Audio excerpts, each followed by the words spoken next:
আসসালামু আলাইকুম। আজকে তোমাদের সাথে শেয়ার করব আমি একটি ফুলের টব বানাবো মিনি কিচেনের জন্য। এটা বানিয়েছি এর আগে, দেখো কেমন একটু কেলে দিয়ে ডিজাইন করেছি। আর এগুলো লাগানোর পরে এবার পানি দেওয়ার পরে কত সুন্দর শিকড় হয়ে, কত সুন্দর ডাল হয়ে, কত সব পাতা হয়েছে। এই আরেকটা বানিয়েছিলাম, এটাও ছোট্ট, এটা মিনি কিচেনের জন্য বানিয়েছিলাম। এখন আজকে বানাবো আর একটা, তোমাদের সাথে সেটাই শেয়ার করতেছি। দেখো এরকম আমি কফি খাওয়ার পরে যে কাঁচের কৌটোটা থাকে সেটা নিয়েছি। এই কৌটোটার ভিতরে আমি পানি নিয়েছি, আগে পরিষ্কার করে ধুয়ে নিয়েছি। এখন আমি কি করব, এরকম যে আমার আমার বাসায় জাস্ট এরকম ছিল, একটা গাছ ছিল, এই লতাটা, সেটা আমি কেটে নিয়েছি। এখন এটা কেটে এভাবে পানির পটে রাখলে দেখা যায় পরবর্তীতে সুন্দর একটি টপ হয়ে যাবে। তা ভেবেছি তোমাদের সাথে একটু শেয়ার করি। আমি এই পানির পটের এই পরিমাণে এই যে মাপ দিয়ে এখন এগুলো কেটে নেব।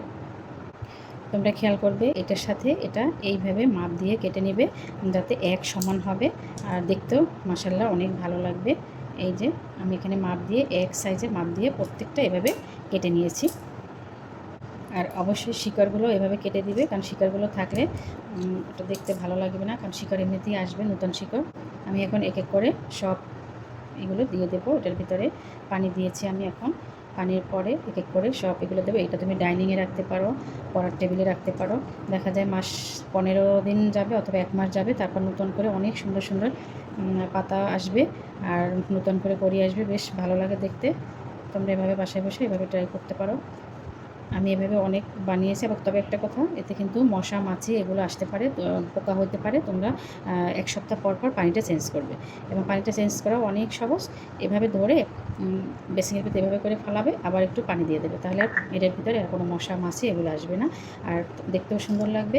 অবশ্য করে সপ্তাহে একবার করে পানি চেঞ্জ করবে, এটা তোমার অবশ্যই করতে হবে, কারণ না হয় ডেঙ্গুর সিজন, এখন দেখা যায় যে ডেঙ্গু মশা হতে পারে বাসায়। এই যে দেখো কেমন হয়েছে আমার ফুলের টবটা। আর এইটা এরকমই জাস্ট আমি এর আগে এটাও বানিয়েছিলাম।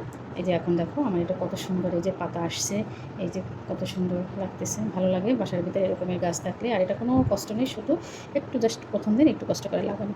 আর এটা আমি কেলে দিয়ে এভাবে একটু ডিজাইন করে দিয়েছি, তোমরা ইচ্ছা করলে এখানে রং করে ডিজাইন করতে পারো, আরও বেশি ভালো লাগবে। আমি এটা আসলে করতে পারি নাই। এই যে দেখো আমি এই ছোটোটা কেমন হয়েছে, এটাও কিন্তু আমি কেলে দিয়েছি। আর এটার পাতাটাও একদম ছোটোটা, মিনি কিচেনের জন্য। তোমরা এভাবে বাসায় যাদের মিনি কিচেন আছে, আর মিনি কিচেন না থাকুক, তোমরা দেখা যায় ডাইনিংয়ে নিলে, পড়ার টেবিলে নিলে ভালো লাগে। একটু সবুজের পাতা তার ভিতরে পড়ার টেবিলে থাকলে আমার কাছে মনে হয় ভালোই লাগবে। আর এই যে পাতাটা আছে, এটা আমি ছোট্ট আরেকটা ইসে দেবো, পটে এভাবে লাগাবো, এই জন্য এটা রেখে দিয়েছি। এটা কীভাবে লাগাবো সেটাও তোমাদের সাথে শেয়ার করব পরবর্তীতে।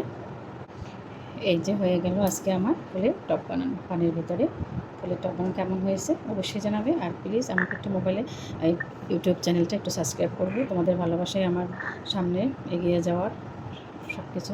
তোমরা আমাকে একটু হেল্প করবে। আল্লাহ হাফেজ।